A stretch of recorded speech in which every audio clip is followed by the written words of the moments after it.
Halo teman-teman, selamat datang di channel Aisas Template. Kali ini aku akan menjelaskan ke kamu cara menggunakan template money management 50-30-20. Format dalam template ini menggunakan rumus 50% untuk kebutuhan, 30% untuk keinginan, dan 20% untuk tabungan.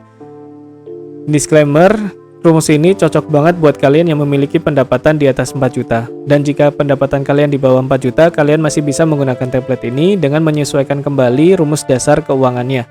Caranya, kalian bisa merubahnya di sheet setup. Untuk kebutuhan, kalian bisa rubah di 70%, keinginan bisa dirubah menjadi 20%, dan tabungan bisa dirubah menjadi 10% jika pendapatan kalian di bawah 4 juta. Dan kalian harus menyesuaikan kategori yang akan digunakan di dalam template ini seperti keinginan, kebutuhan, dan tabungan. Kalian juga harus mengisi income itu dari mana aja, dan akun keuangan yang digunakan itu apa aja.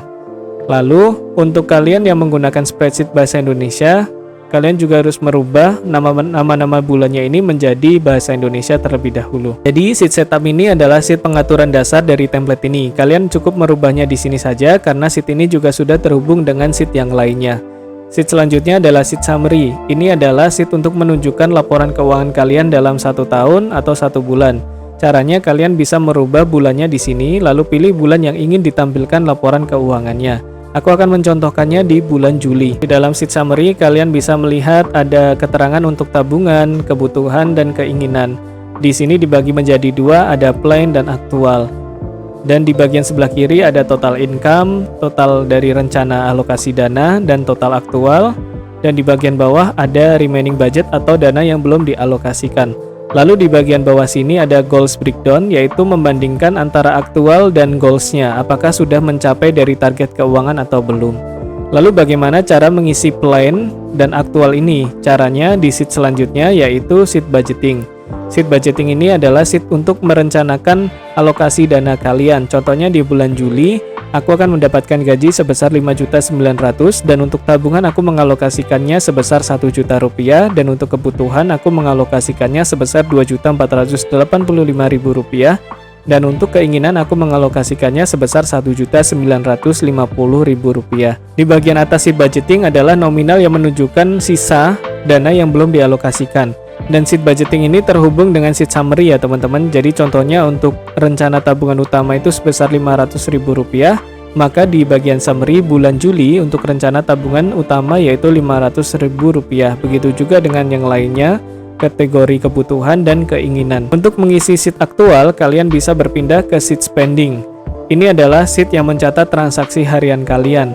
Di bagian atas ini ada tanggal dan tahun. Lalu ada akun keuangan yang kalian gunakan sebagai transaksi gitu. Contohnya di sini cash totalnya sudah aku pakai sebesar 350.000 rupiah di bulan Juli. Ini sama formatnya seperti sheet summary. Kalian hanya perlu merubah bulannya untuk melihat akun keuangan yang kalian gunakan di bulan tersebut. Kalau misal kalian menghapusnya nama bulan ini, maka yang ditunjukkan adalah laporan penggunaan akun keuangan dalam 1 tahun. Kalau aku rubah di bulan Juni, maka tidak muncul datanya karena transaksiku hanya ada di bulan Juli saja. Jadi aku harus merubahnya ke bulan Juli seperti ini. Lalu caranya mengisi sheet spending adalah jika kalian menggunakan PC, untuk bagian kolom tanggal kalian bisa melakukan double klik atau klik 2 kali, maka akan muncul kalender kecil seperti ini. Jika kalian menggunakan iPad, tablet, atau handphone, kalian bisa menulis menggunakan rumus atau format sesuai dengan regional spreadsheet kalian. Kalau misal menggunakan bahasa Indonesia, kalian bisa mengetiknya nama tanggal dulu, garis miring bulan, garis miring tahun. Jika kalian menggunakan format luar, kalian bisa menulis bulan dulu, tanggal, baru tahun. Di sini aku menggunakan PC, jadi aku double klik aja lalu pilih tanggalnya. Misalnya di tanggal 3 aku berlangganan aplikasi. Ini bisa ditulis saja berlangganan aplikasi. Lalu spendingnya itu masuknya ke keinginan. Dan kategorinya adalah langganan aplikasi dengan nominalnya 100.000. Dan akun keuangan yang digunakan adalah bank yang ini ya. Di sini sudah muncul keterangan akun keuangan yang digunakan untuk bank yang pertama ini sebesar 100.000 rupiah. Lalu kita balik lagi ke sheet summary. Datanya sudah muncul ya teman-teman di bagian tabel keinginan. Untuk langganan aplikasi aktualnya itu sudah 100.000. Ini sesuai dengan yang direncanakan untuk langganan aplikasi.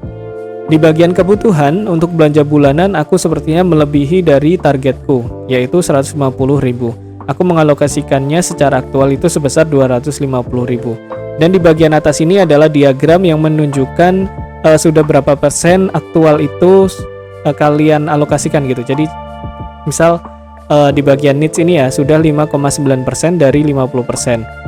Dan kalian bisa melihat di bagian goals breakdown di sini ya ada bagian untuk kebutuhan ini sudah 6% secara aktualnya. Targetnya 50%. Jadi kalian bisa tahu nih kira-kira berapa alokasi yang berapa dana yang masih bisa aku alokasikan untuk kebutuhan, keinginan dan tabungan. Kalau misal ini udah capai goalsnya ya tandanya kalian harus berhenti. Kalau lebih bisa jadi itu tanda boros, atau misal itu darurat, itu nggak apa-apa sih kalau darurat ya. Tapi kalau bukan darurat dan kalian masih mengeluarkan lebih dari 50%, berarti ya kalian tidak sesuai dengan target keuangan kalian, seperti itu teman-teman.